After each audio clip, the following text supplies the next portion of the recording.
Hello guys, my name is Jedi Gil and welcome to Jedi Gil Gaming. In this video I want to talk about an Oryx strategy on how to kill Oryx. I call this the Oryx Double Titan Knight strategy. I call this the Double Titan Knight strategy because you do need two Titans and we will be killing the Knights. Now I do want to clarify that I didn't fully invent this idea.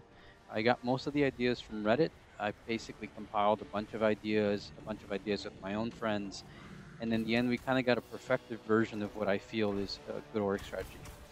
In this beginning part, we want to create as many orbs as possible. So we're going to ask for a hunter to tether some of the thralls. You can have up to 2 or 3 hunters actually with this, as you'll be able to generate 2 or 3 orbs per thrall. Also, make sure you have the light of the pack perk enabled. This will generate more orbs. Just don't forget to switch it back to lockdown, as you can use this later on to get you out of a jam. Okay, this is the beginning of the strategy. Notice the two titans are going to be on that ledge farthest away from Oryx, and they're also not going to put the bubble in the middle. It's good to put it on the side so that way we can have line of sight front and back. I also want you to notice that we have weapons of light and blessing of light. I'm going to use this to keep alive and at the same time to down these ogres as fast as possible, as in the full-time floater. The people in the towers are responsible only to kill and help kill the ogre at their post. After the ogre is dead, their job is to focus on the knight that's going to spawn.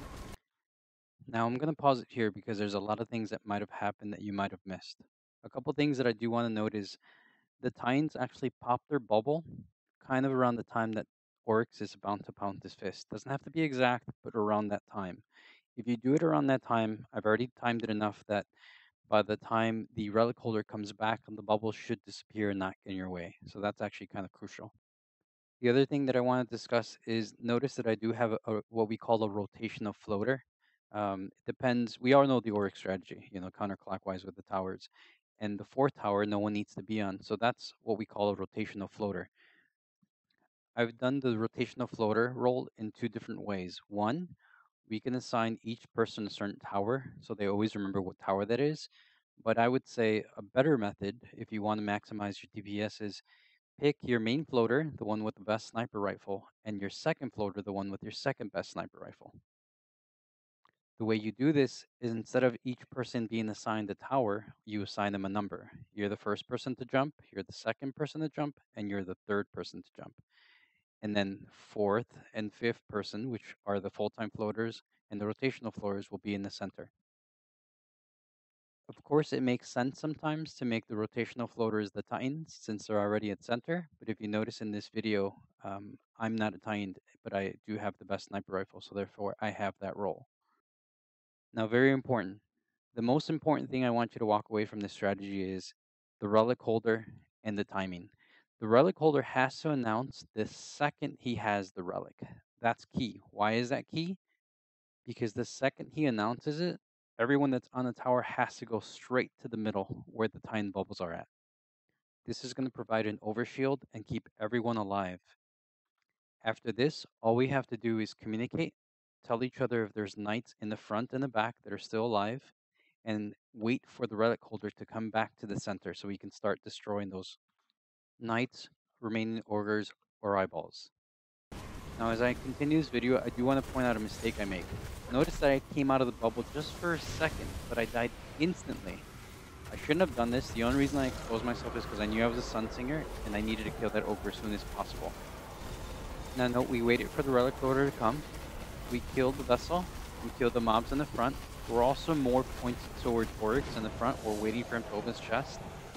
I normally would have been shooting Oryx at this point, but you can actually assign one person to kill the remaining knights if you have some left over. If you notice, there was one left over, which is what I was doing.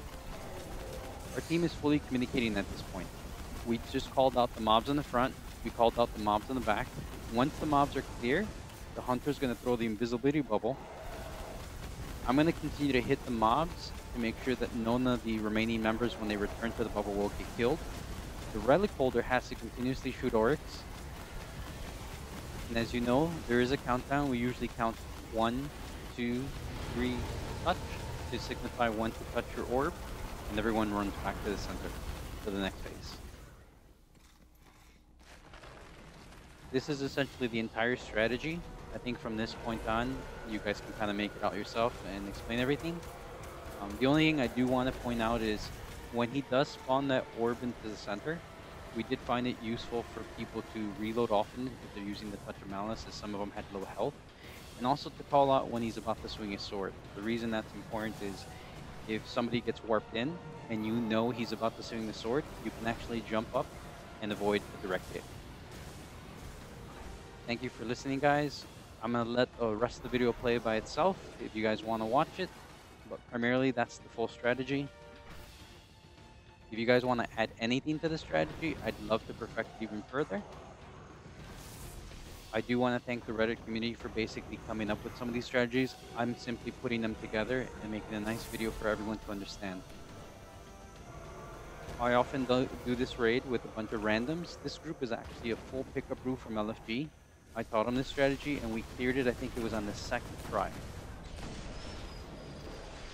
Thanks again for watching. I hope this helped some of the people.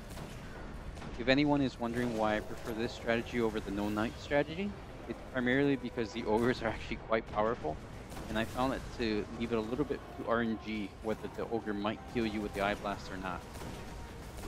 I'm also aware that Bungie most likely knows about the no knight strategy, so in the future the challenge mode will probably include killing the ogre, so it's probably best to learn it this way. Thank you guys for watching. Hope you enjoyed the video, and I'll see you guys at the tower. Adios.